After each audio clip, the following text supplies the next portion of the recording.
All right, everybody. I want to welcome John Arezzi to the show. Thank you, John, for being here today. I've been looking forward to this one all week, so thank you. Hey, it's my pleasure. It's great to meet you. Yeah, finally, right? Yeah. Yeah. So you have had quite an interesting career and were very influential in many different ways in professional wrestling media. I feel kind of a groundbreaking in a way where you had a radio show back in your day, which was way ahead of its time in breaking kayfabe a lot after a couple of years. So how did you first? I want to just go back before that though, but like, how did you get interested in this wonderful world of professional wrestling? It was like everybody does as a fan, and I Yeah, was a fan since I was about 7 years old. And I'd find it, I'd lose it. Then in my early yeah, teens, I just kind of rediscovered it again. yeah, It was reading the wrestling magazines, and then finally getting to go to a show in New York when I turned 14 years of age, because there was a law you couldn't get into a show until you were 14 in New York. And that really gave me the bug when I went to my first live show, August 30th, 1971. wow. That's kind of similar to like how mine was. Like I was kind of semi interested until that very first live show, and then that's when I became obsessed in a way. Like that first live show just did it for me. But mine was 1988 was my first live show. I had been a fan kind of for like 5 years roughly before that. So Yeah. Yeah, I was fortunate to be in some really glory years, and as I was a kid reading the wrestling magazines, Freddie Blassie was always very fascinating to me because of his yeah, career. And so I decided to start a fan club for him really in '72, and actually had gotten a permission slip signed in a crazy story. But anyway, I mean, that's how I really got started. I started Blassie's fan club as a 14, 15-year-old kid. and So, how did that go? Like was that what was it like running a fan club? First of all, well, I've I never mean, had that experience. I'd read the magazines. I saw that, Yeah, a lot of the top guys had fan clubs, like hmm, Bruno Sammartino, and almost everybody had a fan club. And I was like, well, I'm right, going to start one for Blassie. And I read in the magazines, you got to get the guy to sign a permission slip giving you permission. And I coaxed my way to the dressing room entrance at the Garden, December '71, and I convinced the security guard to go in the back, and he came out a few minutes later with a signed permission slip. The kid I was with at the time said, that's not real. That guy just signed it. So I mailed it to Jeff Walton in California, who actually ran Blassie's fan club and was doing PR for the LaBelle promotion at the Olympic Auditorium. And a few weeks later, Jeff sends me a letter back with the permission slip that it's authentic, and sent me a bunch of Blassie stuff and programs. And that was it. And he kind of mentored me along the way. And then the first issue was published probably 7 or 8 months later. And it was just kind of, I didn't know what I was doing. I just sat in my bedroom with a little typewriter and wrote out some stories of Blassie. And I was able to get somebody a Mimeo. It was a mimeograph machine that they right. used, which was rudimentary. And plugs came out in some of the magazines. Sample issues were sent out to the fan club column people, and that's where it started. But it was the connection with Jeff Walton who would pass along the newsletters I called King of Men to Blassie, and then Blassie started writing me letters. And that's kind of how it happened. And then before you know it, Blassie's back in New York in '73, March of '73. I get a letter from Fred inviting me to the Garden, and I had my tickets ready, but inviting me to meet him at the Garden. So I take that letter to the security entrance, and a few minutes later, they whisk me back, and I'm there with Blassie. I interviewed him, took some pictures, and he always cooperated with the club. And the club got better and better, 100 or less distribution. But we won Fan Club of the Year in '74. We won Best Monthly Fan Newsletter in '74. We won the After Magazine Fan Club of the Year in '74.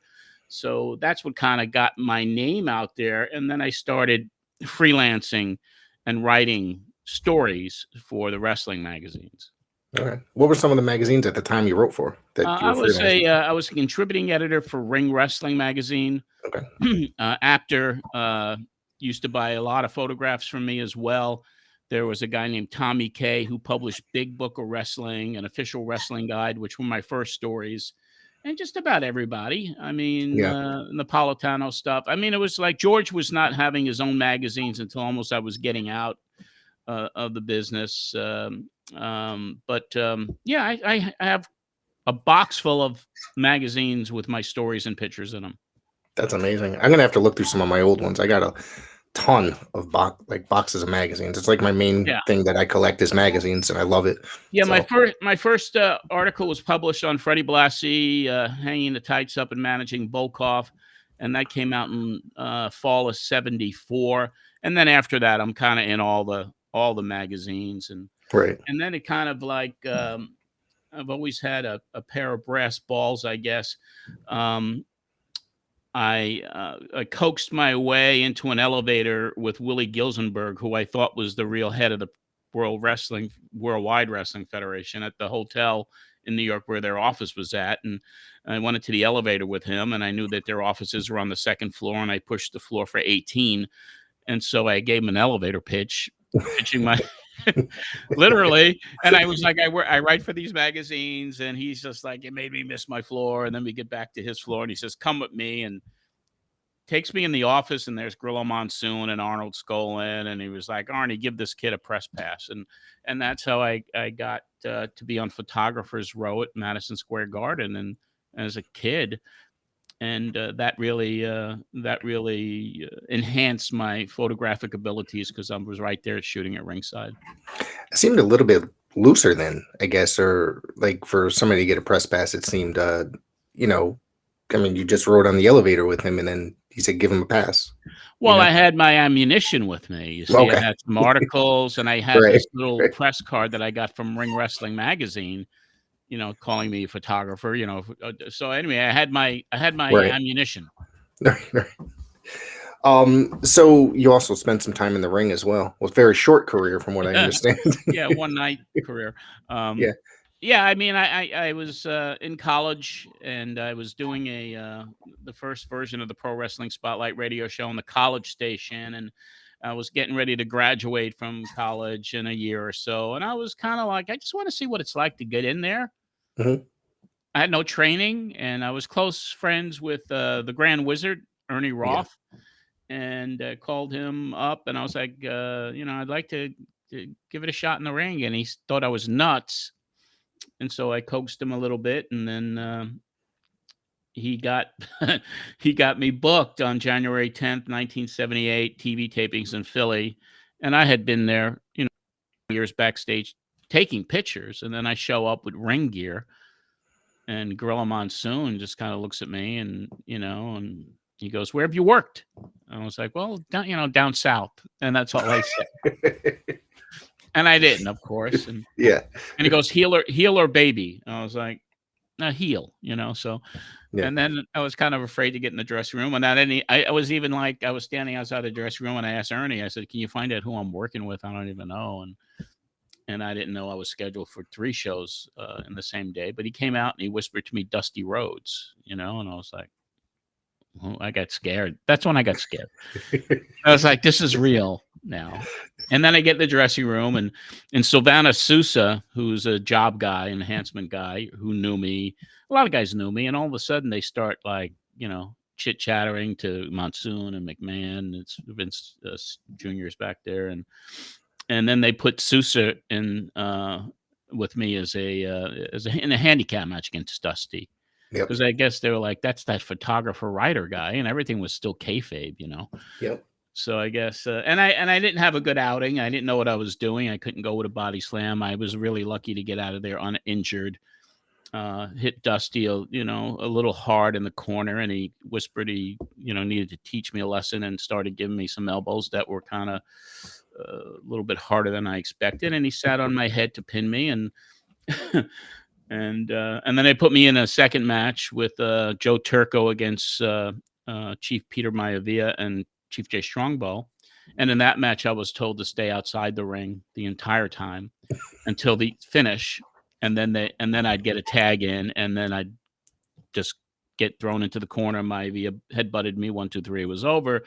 And the third match I was supposed to work that night was against Bob Backlund. And after the second match, they just said, "You're done for the night." And I got my $90, and that was it. So you decided not to go back and not even try it again? No. No.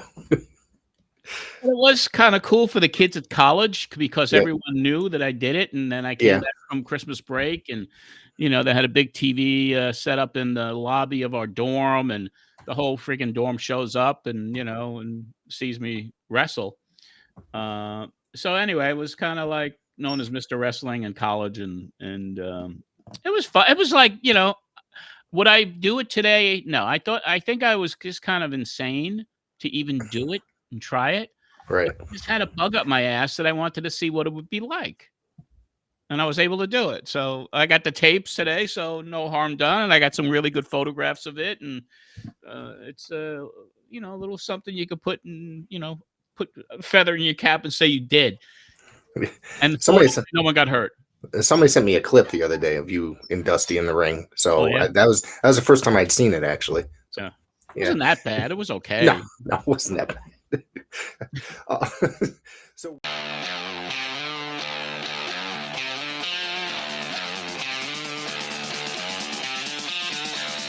Hey, this is the one-man gold mine, the one-man enterprise of professional wrestling and all entertainment, Flynn Hendricks. And you better believe when I'm looking for a good podcast to listen to, I go to my own.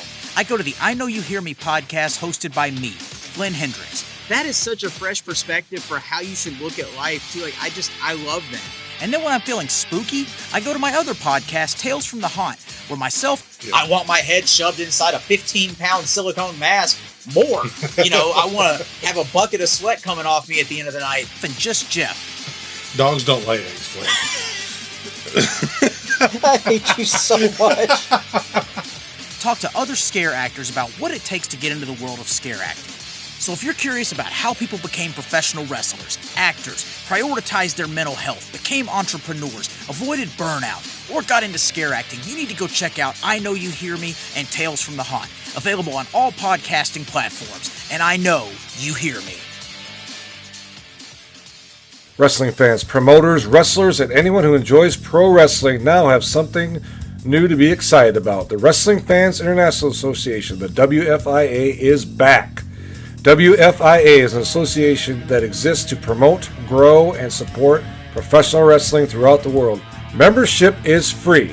Your membership includes a free digital bi-monthly publication of the Wrestling Fan News newsletter, association updates, voting privileges, and much more. Please go to thewfia.org, that's thewfia.org, and become a member today. Read about the Northern Wrestling Federation in the book presented by Russellville.com, The Pro Wrestling Vault, Volume 2. Hear the story of Roger Ruffin, the man who trained Carl Anderson, the Monster Abyss, Jordan Clearwater, Chris Harris, and Jillian Hall. Plus 45 other short stories including Jazz, Bobby Eaton, Kamala, Thunder Rosa, Mario Mancini, Scott Casey, PJ Black, Kerry Morton, Sal Renaro, Jeremiah Plunkett, Colby Carino, Bam Bam Malone, and many others. Get your book today at Russellville.com. Russellville. It's where wrestling lives.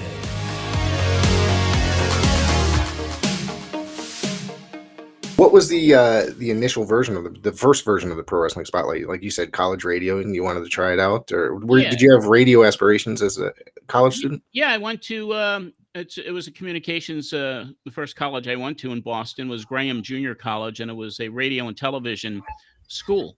It was to learn radio, broadcasting, television broadcasting, and it was all communications. A small private junior college. So that's where it started. I had listened. There were some radio shows in the New York market when I was a kid that were on WHBI, and I was fascinated. Bill Apter did some radio stuff, and there was this weekly show that was on like at 1 a.m, and that's where I first heard wrestling talk on the radio. And when I went to college, I just they had auditions for the college radio station, and I'm like, I'm really not a DJ. I don't want to be a DJ. I said, let me see if I could do a wrestling show. So I submitted a demo. And then when the listing came out of who got air positions at the college station, I saw Saturdays at 5 p.m. Pro Wrestling Spotlight, and I lit up and I was off to the races, What were those early shows like? Were they different? I mean, as compared to like the later shows, like, did you have guests Well, I on mean, constantly? oh Yeah. yeah, I did because I Yeah. already had backstage access and Mhm. and interviewed guys for the magazine articles I was writing, and so I did have guests. Yeah. I get the Grand Wizard, Superstar Billy Graham, Captain Lou Albano, Freddie Blassie. So a handful of those shows exist. As I tried to digitize them, they were so old that Mhm. you put them in the tape machine and they would snap, or and it was just Yeah. like, so I got about 4 or 5 of them that remain that have been digitized, and it's really fascinating to look back. It was all kayfabe. It Yeah. was all kayfabe. Are are those 4 or 5 available up on like Patreon or whatever? They That are I on know Patreon. they are on Yes, they Patreon. are on Okay. Patreon. And Okay. yeah, I used to get there was a sports director of the station who just didn't see wrestling as a sport, and Yeah. he would bust my chops almost every show, call in and kind of argue with me, and then I actually got suspended. It was my first season on the college station with the show, and it was the Christmas episode, and he called in to argue with me again, and I cut it, I hung up after a while, and I whispered under my breath a word that started with a C. It was a blank sucker, and it went out over the air, unfortunately. He And did I not got like called that. in and got suspended for a few weeks, and he did too because he was antagonizing me. Right. Yeah. Here's the funniest part of the story, because it was the night of our Christmas party, one of the Christmas parties in the dorms before Christmas break, and Mhm. he was, I guess the correct terminology today would be a little person. Okay. Yeah. Yeah, And correct. he he Today. he had had a few cocktails in him, and by the time I showed up at the party, he was wearing this little hat. And when I when I walked into the party, he saw me, and he started chasing me like he wanted to attack me.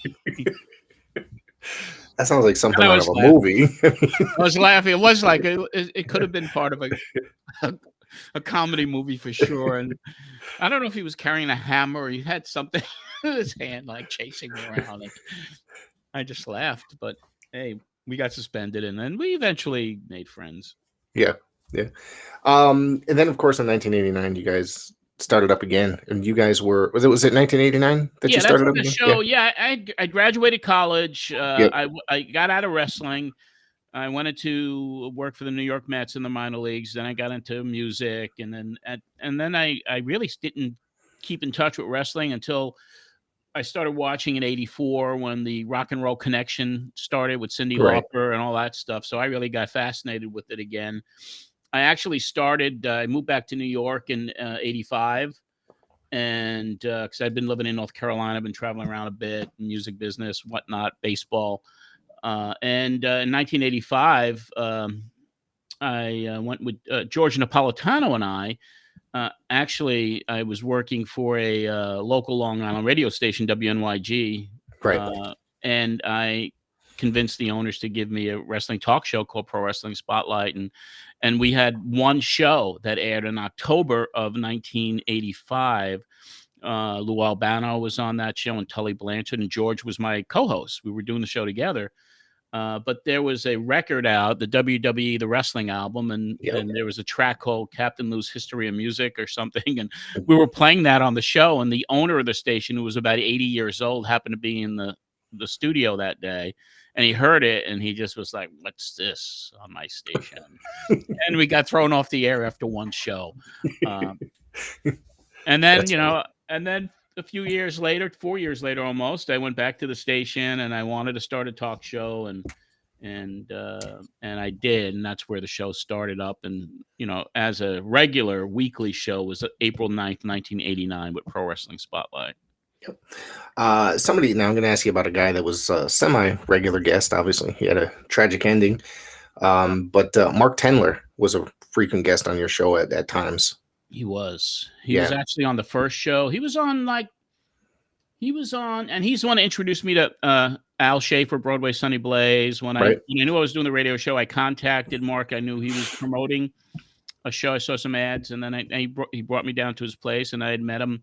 I'd met him years ago, just kind of taking some pictures of him when he was working at the Nassau Coliseum shows once a month, but never really knew him until this. But Mark was a worker. He was he was he was an interesting cat. He really was. He was very interesting. So he would come on, and I try to help promote him, and and that's how I got to know Mark. But he was a piece of work. That guy. Yeah, sounded like it from those shows. But his grandson wrestles actually. He wrestles under the name Deathmark, and he was a guest on here like really early on, like a couple years ago. And nice kid, but So Mark left an interesting legacy, that's for sure. Well, yeah, there was. I always find out more as his name comes up. Sometimes, there's always something to learn. There was an article that came out. I don't remember somewhat recently, like in the last couple months about him. And oh, really? Yeah, I'd have to find it. Maybe if I find it, I'll send it to you. Hi, this is Bob Smith. You might remember me from my years at Pro Wrestling Illustrated magazine. Well, now I've started a brand new podcast called The Outdated Wrestling Hour. Yes, we're going to take a whimsical look back at the wrestling figures, stars, and trends from years gone by. We're talking 60s, 70s, 80s, 90s, and a whole lot more. There's going to be laughs. There's going to be fun. There's going to be action. You name it.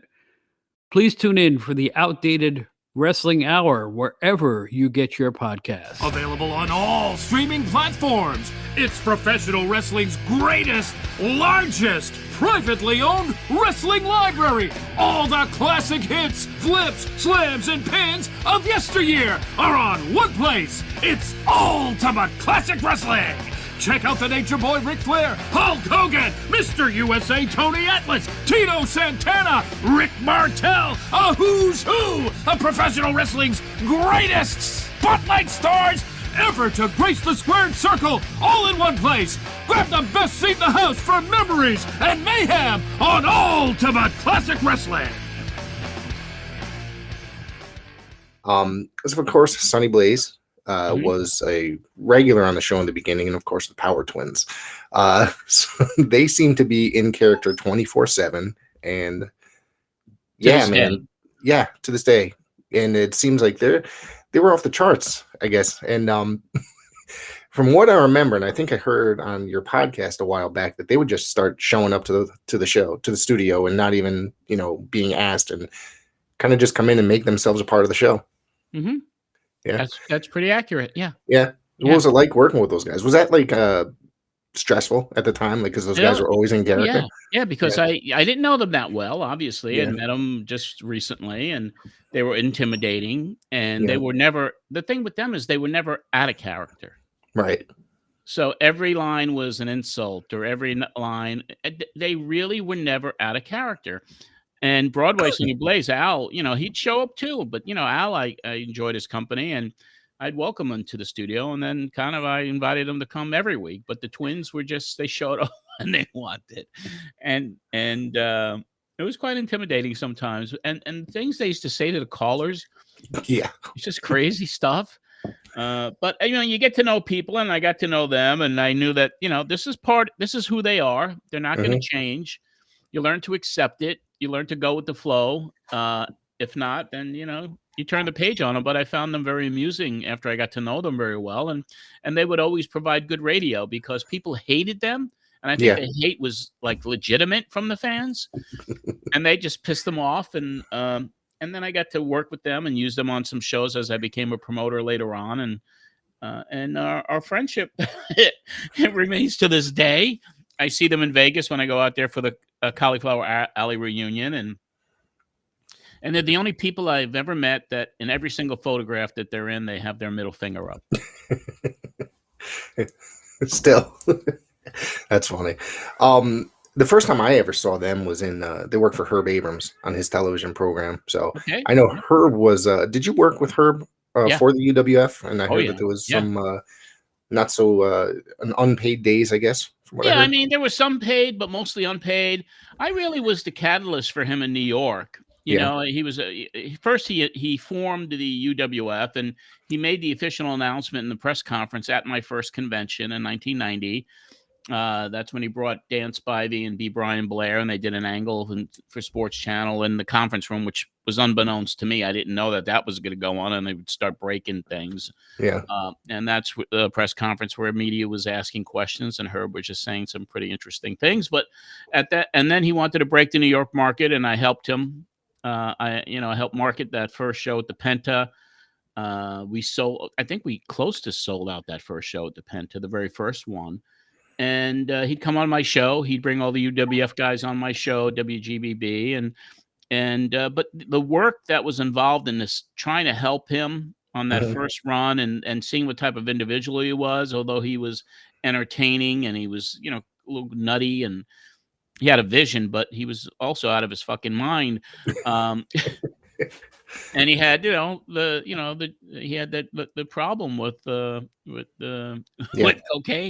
to the point where he named his dog Cokie.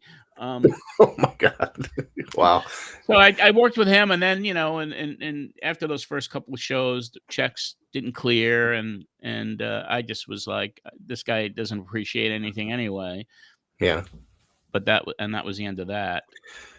I heard there was, I heard this story like a while back, like he would have two different checking accounts for the business, for the company. Like he's paying guys like Bruno from one just to make sure that they'd come back and stuff like that. And then he's just paying talent the from empty another account, and the account with money in it. Yeah. So I just found that like really interesting, but not surprised by any means. So. No, I mean, he was a fascinating, very bizarre individual, and really, if you look at it, a very historic figure in the business during that time period. Yeah. And there's not a lot of people that say bad things about him, even though he bounced checks and he was nuts and he was out of his mind. But he had this endearing way about him, right? That people actually couldn't hate him. Yeah, he was. I thought that. It's so weird because he did, he was able to get on television. He had all these legends working for him, you know what I mean? And I mean, he gave Cactus or Mick Foley TV before he like really broke out as a star, like became a huge star. I mean, I had witnessed Mick in, World Class, and I think he worked WCW before that, but then he was doing shots for Herb, and it's incredible some of the talent that he had there. It was kind of, it was just amazing, really. No, he had a great lineup. I mean, he met Cactus and a number of guys at my first convention. I mean, there was a huge array of talent, and even that UWF taping, some of the enhancement guys we got for him, and Broadway did. I mean, so it was cool. And Cactus, he really gave Mick Foley Mick's first real kind of substantial push. On TV, right? Yeah. So I know that's somebody that was actually you became pretty good friends with over the years, was Mick Foley as well, and you have some interesting stories about him as well that you've played on your podcast. And I've met him several times. I saw him about 2 years ago, and I think he was just like one of the nicest guys still to this day. He is. How did that friendships develop, really? Well, it was through Al Schaefer that I met Mick for the first time, and Al had talked to me about him and brought him down to the radio show. It was September of '89, and met Mick, and just immediately took a liking to him, and he lived on Long Island, and then he come over and show me some tapes of him in World Class, and a friendship developed. So it was a friendship that endured, and Mick was one of the most frequent guests on the show, and it endures to this day. I mean, he's a wonderful individual. We've spent a lot of personal time together, family barbecues, things like that back in the 90s. I mean, so we have a long friendship, and out of everybody I've met in the wrestling business, he's really probably on the top of the list of being one of the nicest guys ever. That's nice. That's awesome. I do want to ask you, you used to book bus trips. A lot of them. When WCW was trying to break into my market in New Haven, Connecticut area, you booked a bunch here. So what was all that like? Well, and what was the crowds like that? I remember attending one of the shows, and honestly, it was so long ago, I don't really remember much about it because I was kind of in my early teen years, So what was that like breaking in, and what do you think of New Haven? That's one thing. That's I don't always. I mean, I've seen some concerts there, but of course the wrestling shows, and it was the bus trips were just listeners, and the shows were, at the time the NWA was really trying to make some inroads in New York, and they had a freaking fabulous array of talent. Right. And that was hard hitting for me. That was kind of like a different style than the WWF and more Right. realistic. So I was hoping that they would get over, but there was never. I think they lacked strong house show promotion. Right. I don't think that they worked the towns enough before they would get to a town. I don't know what their media spends were. I mean, there's ways to promote a show. Yeah. And it was always kind of like, this could have been so much better. Yeah. Yeah. No, it's ironic because this week on my new podcast that's coming out, we're reviewing the show that they did at Madison Square Garden at the theater at the Paramount, which was connected to it, which was such a fiasco. They'd waited so long to get to New York City and to break in, and they were at the Garden, but not in the Garden. They were in the Garden, but not in the main arena. Right. And they screwed it up big time, and that's what the show is focused on, the one that comes out this week. What year was that? It was in 1993. It was 30 years ago in April of 93. Okay. So that's what the show does. It goes back 30 years to the week. Of course, like you said, that your show was probably the first to like break kayfabe at that time period. I remember you guys, covering the steroid trials, stuff like that. You guys had somebody like Dave Meltzer on, who obviously was another guy that's not necessarily through radio, but through his newsletter was also very influential as well. Donnie Liable was a regular part of that show, and I still enjoy listening to your podcast now when he does like the bios on the certain guys that you're talking about. Yes. Yeah. Donnie's a 50-year long friendship. And we still talk several times a week. And he was great. He's great. Those tributes to the wrestlers, even recently, I brought him back to do that for Sonny Blaze when he appeared. And, so he's done that. So Donnie, as far as anyone being like a right-hand person to to me, I mean, he was my right hand. He had my back. He was there for whatever was needed, and he had passion and enthusiasm that lasts to this day. And of course, you guys switched stations because I guess it was some sort of like the people that owned the initial station, if I remember, they were kind of older, out of date. The Hornsteins, yes, that's it. Muriel Hornstein and her husband Saul, and they just weren't going for. Yeah, they just weren't going for the show, basically. Well, I was brokering, which means I paid for my airtime. Okay. So that there was nobody giving a wrestling talk show a job back then. Right. Some stations brokered airtime, and that's what I did. So I had an opportunity in September 1990. I was on the air at NYG 89, April of 89, and then I had an opportunity to go to a bigger station with a bigger signal, which would give me not just a kind of a radius, it would give me a larger, and I was 1240 WGBB, and their signal went down into New Jersey, to Atlantic City, into Queens and Brooklyn. So I had a much larger opportunity to reach more fans, and that's why that move was made. Let's see. You also did announcing for the Savoldi's, and you had them on somewhat frequently. I guess Mario came on a couple times, especially when he was relaunching. When was it Mario? I think it was Mario. Yeah. When they were relaunching, when they did the merger, and it was becoming IWCCW, and you did some announcing for them for ICW as well.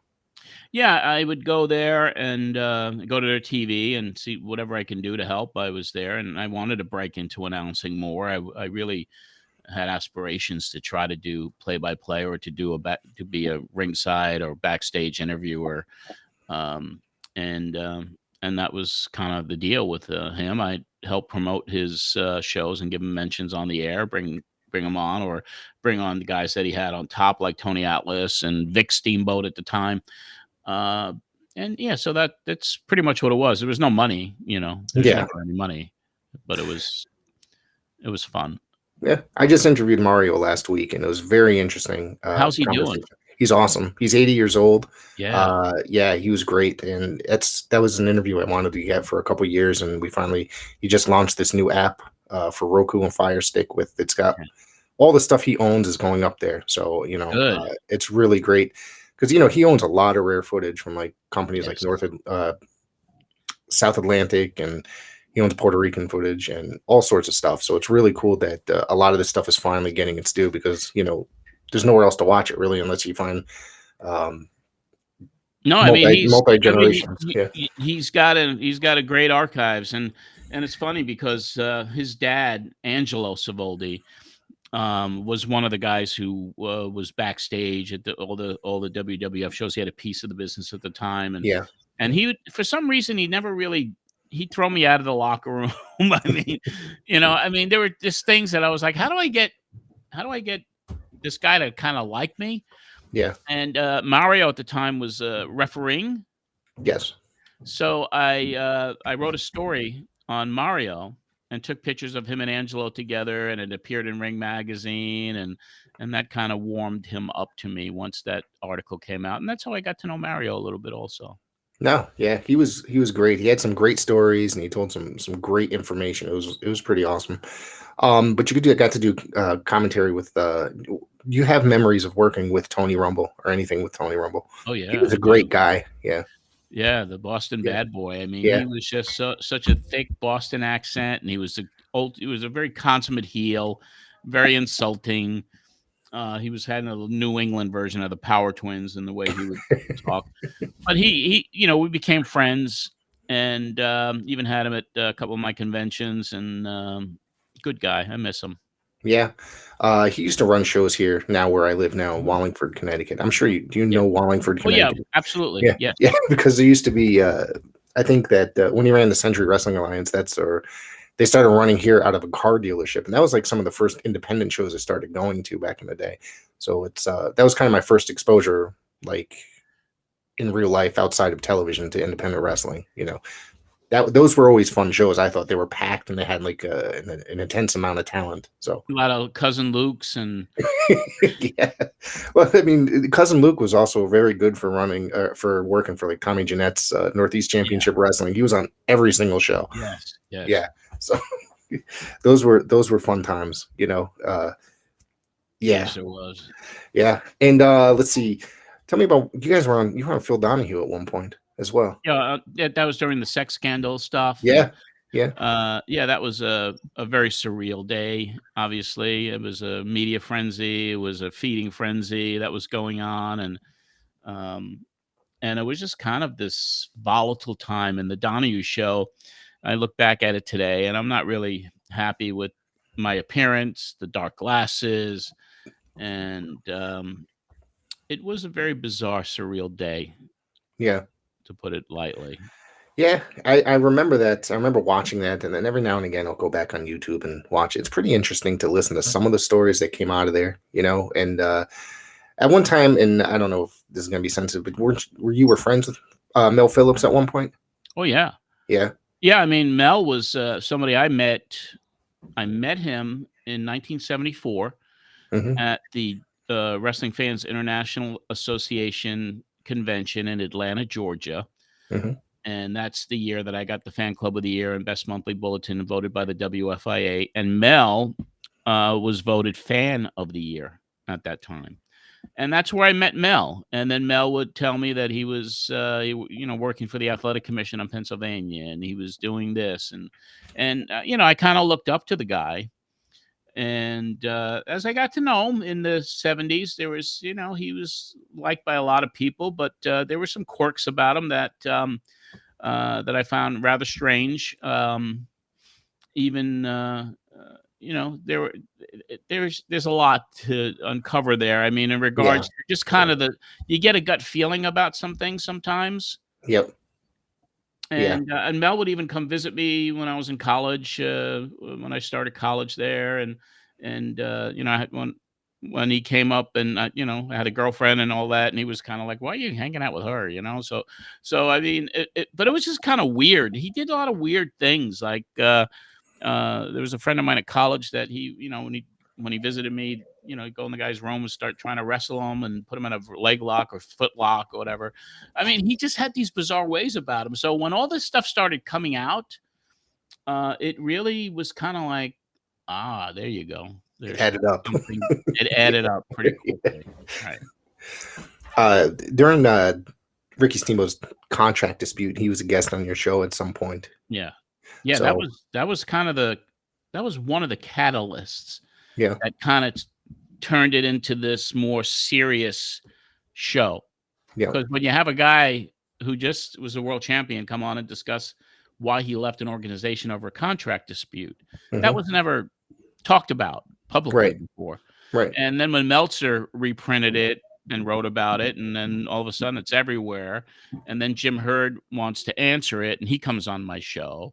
So it kind of turned into a little bit more insider, and it started to evolve at that time then to me wanting to get more information from these guys out of character and to talk about stuff that was breaking kayfabe. So that's how that evolution really started. How do you feel about how his wife, I guess she was his manager at the time. How important do you think she Bonnie. was to that? Yeah, Bonnie. How important do you think that was to his relationship with WCW at the time, the NWA, or at the time, like the downfall of their relationship? I don't know, fully. Yeah. I think that played a part in it as far as from what I can assess. Because when I booked Ricky on some events, she was the booker. She negotiated with me. She kind of was dominant, Yeah. over him in some way. So I know she probably had a big influence on his decisions at the time. Yeah. You also booked him. Yeah, you booked him for some signings and stuff, right? Oh yeah, If I remember yeah. correctly. Yeah. Yeah, first one I booked him was a plumbing company on Long Island for That's when right. there was Yeah. a WNYG Herbert Plumbing, and it drew a phenomenal crowd. And then I was like, "There's people listening to this show, I guess." So because people showed up, and then I booked him at my first convention in 1990, and I booked him a few times, and always a gentleman, always very, very, very accommodating, very nice, very gracious to the fans, true gentleman, and I respect the guy immensely to this Yeah. day. He's I felt like his NWA title run was a little bit underwhelming. As much as everybody wanted to see it, it just it was an awesome series of matches with Flair, but once he was a champion, it didn't seem to go anywhere. Like he wasn't necessarily wrestling anybody top talent, it seemed, for that group, for the NWA. I mean, when you have bookers and Yeah. things are political. So, Yeah. I mean, there's a lot of reasons why he couldn't have succeeded. I mean, he was a guy that had charisma and he was a great worker. And maybe it was just, the program or the angles, or they just maybe quite didn't get what to do with him, and they didn't put him in Yeah. compelling storylines, too. But, there's not too many people like a Ric Flair that could Right. carry a company and Right. be known as the champion. And so, yeah, I mean, it's really a lot of it comes down to like how it's how the storylines are written.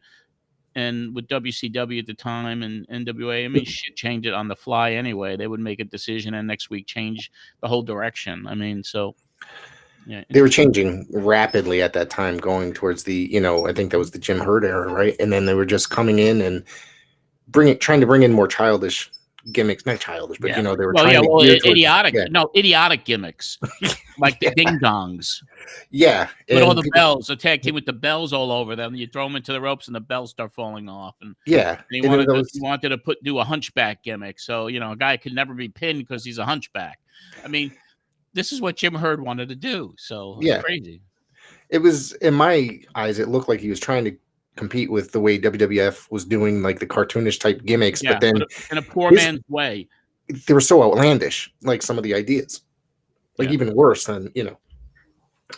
So of course you left wrestling for quite some time. You got involved in country music, and how's that? It was for me. It was very welcomed. I had been in wrestling 89 to 90, towards the end of 96. Yeah. And it was traumatic for me. I was Yeah. trying to make a living. I couldn't Mhm. make a living. I couldn't get employed by any of the two bigger companies. I was way overweight. I was known as this guy, this investigative journalist. I mean, but it was just kind of like, and then I meet Vince Russo, and I bring him into the business, and then that shit happens, and we split up, and he goes on to do this, and I'm like, I had to get out.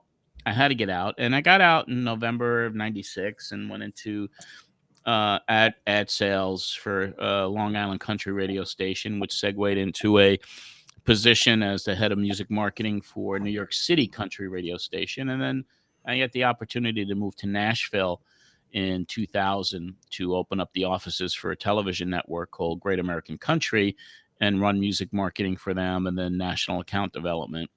And so I had a, wonderful run there.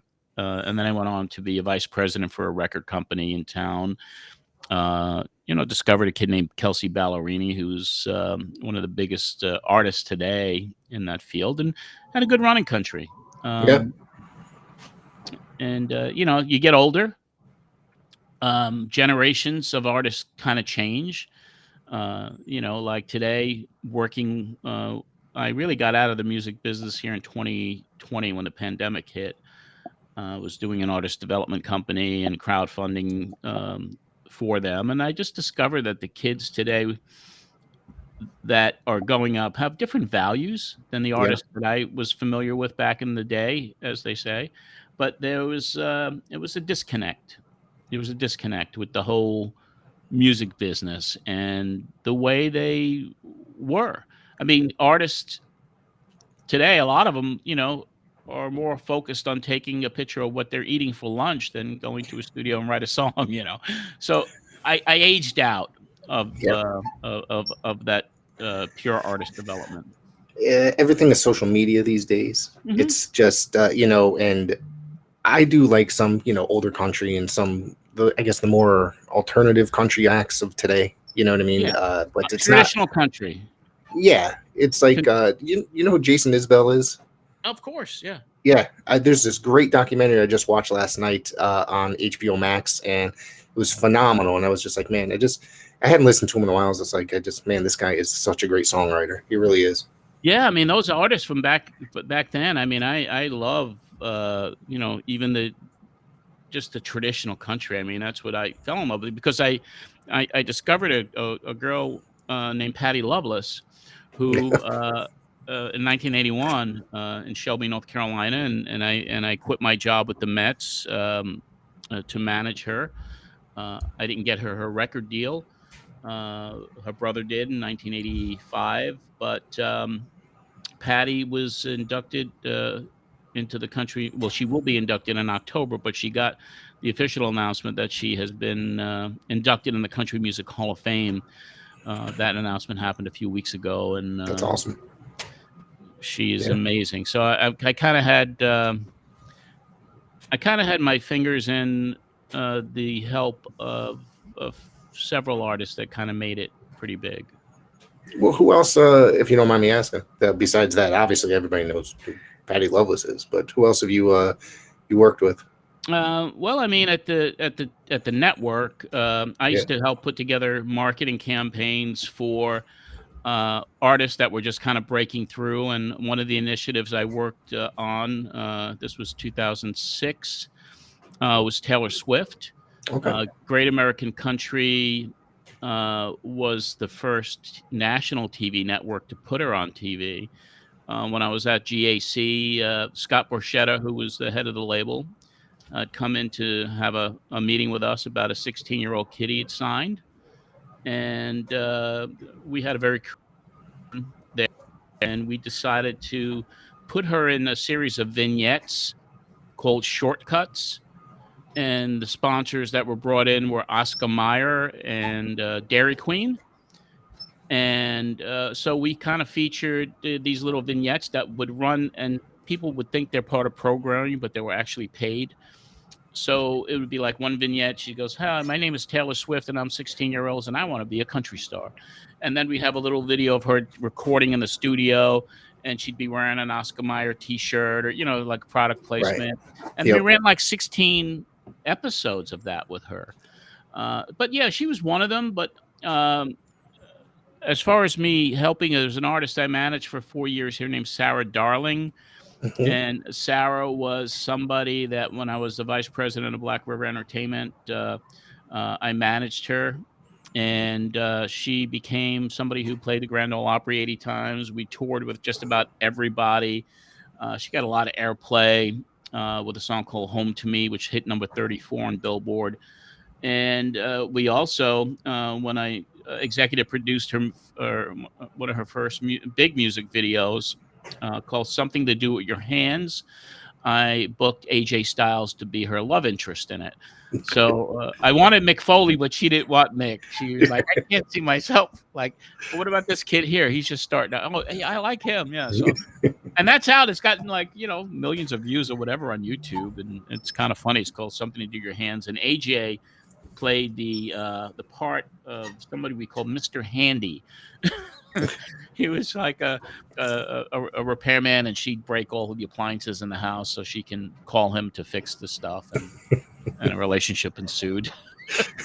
That's funny. That's pretty interesting. I'm gonna have to look that up. Yeah, it's a very very cool video. I mean, the color popped. It was all retro, like a 50s kitchen, and it was really cool. But then we did we were involved in a charity project for Sir Paul McCartney's wife that passed, Linda McCartney.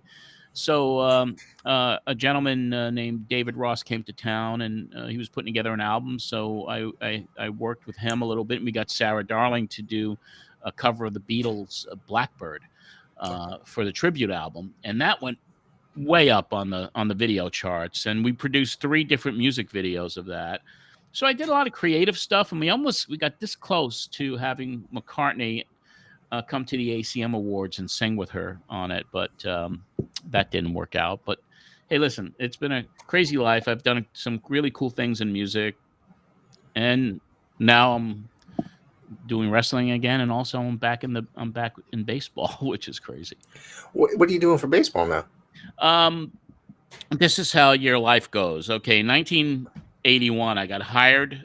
My lifelong dream was to work for the New York Mets. I was always a big Mets fan.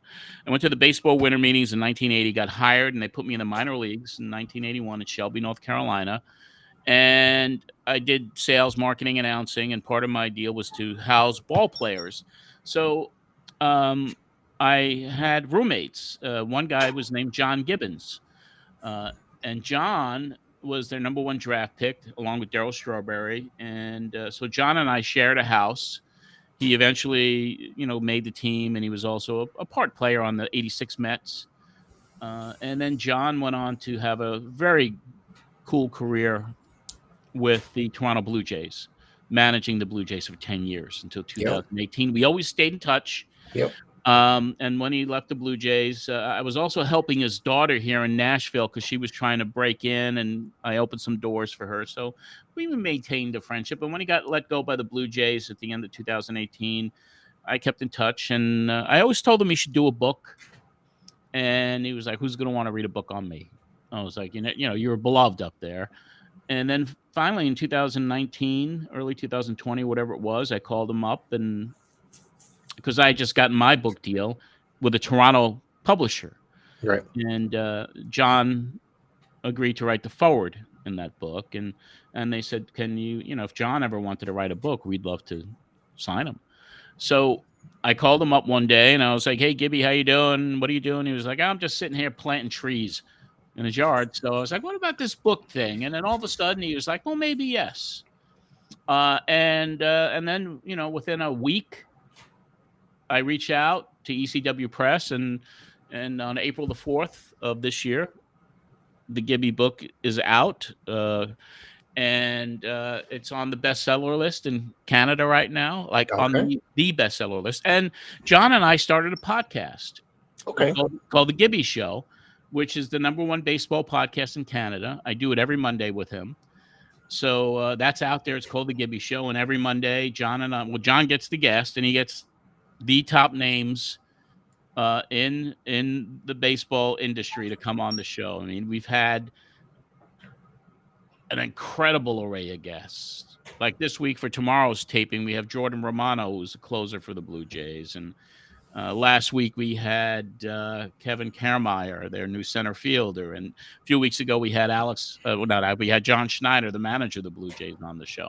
So it's a very popular show, and Gibby is a very interesting dude. So there you go. I've known the guy 42 years, and now we're doing business with each other. Great. That sounds interesting. I'm gonna have to check that out. I really want to check that out now that I was. It's funny you mentioned the '86 Mets, and it's unfortunate, but I'm a Red Sox fan, so that was not a very good year between the two teams. So, Hey, I love the Sox too, though, man. I went to Boston. I fell in love with the Red Sox. yeah, I was there. I was there the year that I was at the playoff game where Bucky Dent hit the home run. wow, My first year of college was Carlton Fisk home run in the World Series. I mean, so I love the Red Sox to this day. that's awesome. That's great. Let's see. Is there anything else that you want to cover before we get out of here? No, I appreciate it. I mean, we're all over the place a little bit, but I've had an all That's over fine. the place type of life. Yeah. And I enjoy what I'm doing today. I enjoy the rest. I enjoy going back 30 years on the podcast, which is Yeah. John Arezzi's Pro Wrestling Spotlight. I enjoy listening to the shows that I hadn't heard in 30 years and then talking about them. Yeah. So that's kind of cool. And I do another podcast called Matt Memories from Madison Square Garden, which covers the house shows I went to 50 years ago. So every month, in honor of that 50th anniversary of a house show that I went to, we do a podcast about that. And the Gibby show's on Mondays. It comes out every Monday. It's on YouTube. It's on every podcast platform. And if you're a baseball fan, I think you kind of dig it. I'm definitely going to check that out. John, I want to thank you so much. And yeah, it was all over the place, but like you said, you've had some interesting stories, and I wanted to get a little bit of everything in here. So, and I'm a fan of your podcast. So everybody that, if you guys aren't aware of it, I want everybody that listen to me go check it out. It's a lot of fun, especially if you love wrestling from that era. Yeah, I have over on the on my Patreon, if you don't mind, patreon.com/John Arezzi. I have over 200 radio shows on there. I mean, all unedited. The original shows are there. So you really get a kick at it. For $5 a month, you can get in and listen to an incredible amount of archives. Yeah, that's amazing. Well, John, thank you very much. I appreciate this. And my pleasure.